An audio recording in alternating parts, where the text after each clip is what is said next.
Soc l'Abigail Jiménez i soc part del Consell Rector de la Comunitat Energètica. Som Comunitat Energètica del Barcelonès. A Comunitat Energètica estem contents perquè justament fa aquesta setmana hem arribat a ser 100 persones sòcies. Llavors ha sigut un esforç bastant important perquè costa de fer entendre fins i tot a nosaltres mateixos què vol dir una comunitat energètica. I aleshores, de tant en tant, estem començant a créixer. Ara en concret estem per intentar posar una instal·lació d'energia compartida, diguem la primera instal·lació oficial de la comunitat a Badalona. Una cooperativa, des del meu punt de vista, ha de pensar sempre col·lectivament.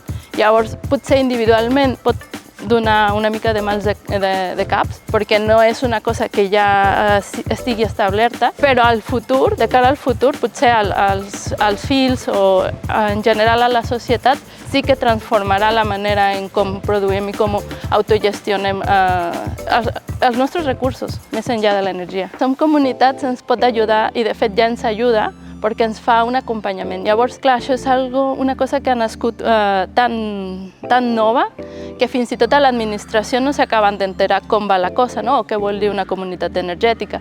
Llavors és complicat a vegades des de quina figura legal, si és una cooperativa, si no és una cooperativa, fins a on això que implica a nivell de negoci.